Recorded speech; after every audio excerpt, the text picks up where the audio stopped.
you for your cooperation. This is what they call in Hollywood a reboot.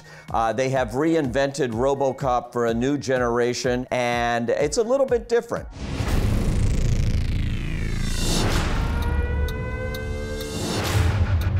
You ready?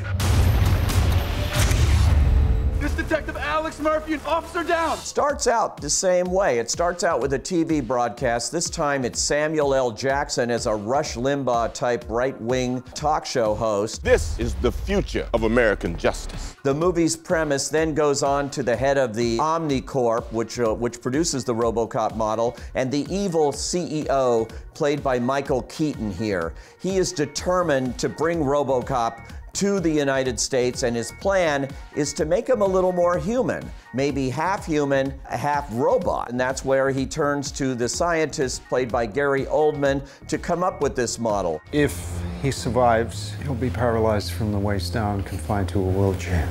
You say you can save him, but what does that mean? What kind of life will he have? But when he revisits the site of his own murder, something goes on in that mind, and it triggers emotions that he didn't know he still had. Somehow, he's overriding the system's priorities. The human element will always be present. Compassion, fear, instinct, they will always interfere with the system.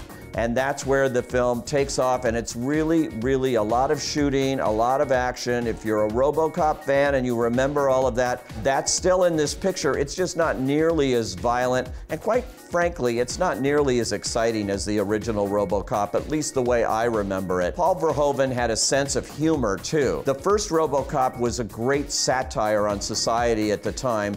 This is a little bit different, and you sort of wonder why we're remaking this picture now, because it doesn't really seem to have a whole lot to say about the lives we're leading now, and the first one did. Gonna play good cop, bad cop?